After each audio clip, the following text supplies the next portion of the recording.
नमस्कार मु अंजलि मोर recipes bye Anjali channel को आपण मानकु स्वागत करुछि। आज मु बिना पियाज रसुण रे भेज 65 प्रस्तुत करने को जाउछि।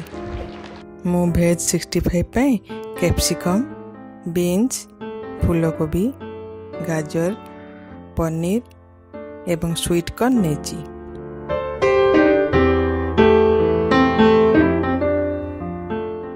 प्रथमे गाजर, फूलकोबी एवं बीन्स रे कॉर्नफ्लोर एवं लूण मिसाई गोले रखंतु।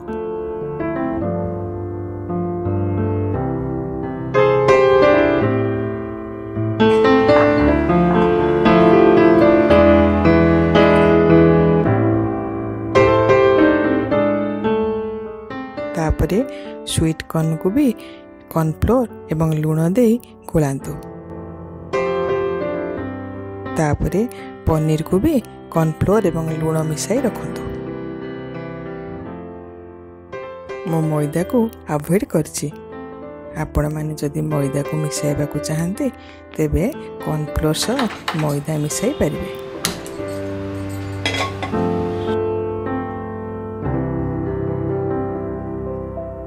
तापरे पैन रे तेल गरम करी पनीर को भाजी बाहर करंतु।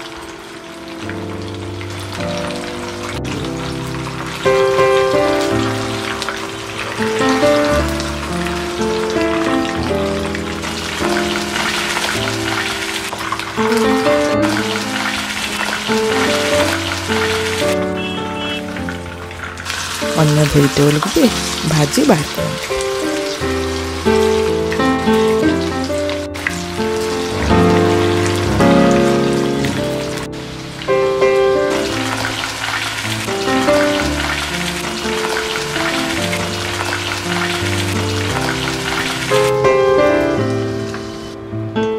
तापरे स्वीट कॉर्न को भी भाजंतु।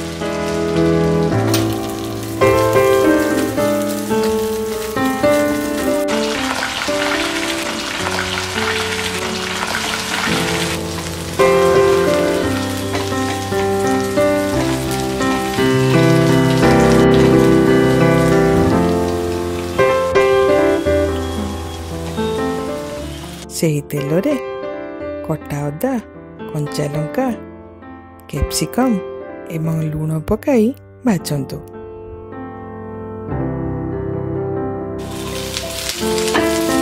व्रत उपास रे निश्चय ट्राई करंतु। भल लागिले लाइक किंबा शेयर करिवे। तापरे अल्प काजू मिसाई दियंतु। काजू पकाई सारा परे भजा पनीर एवं वेजिटेबल को पकाई 2 चम्मच टमाटो सॉस एवं 1 चम्मच सोया सॉस पकाई भल रूपे मिसाई भाजंतु। मु एठी बिना पियाज रसुण टमाटो सॉस नेची। वर्तमान प्रस्तुत हो गला बिना पियाज रसुण रे भेज 65।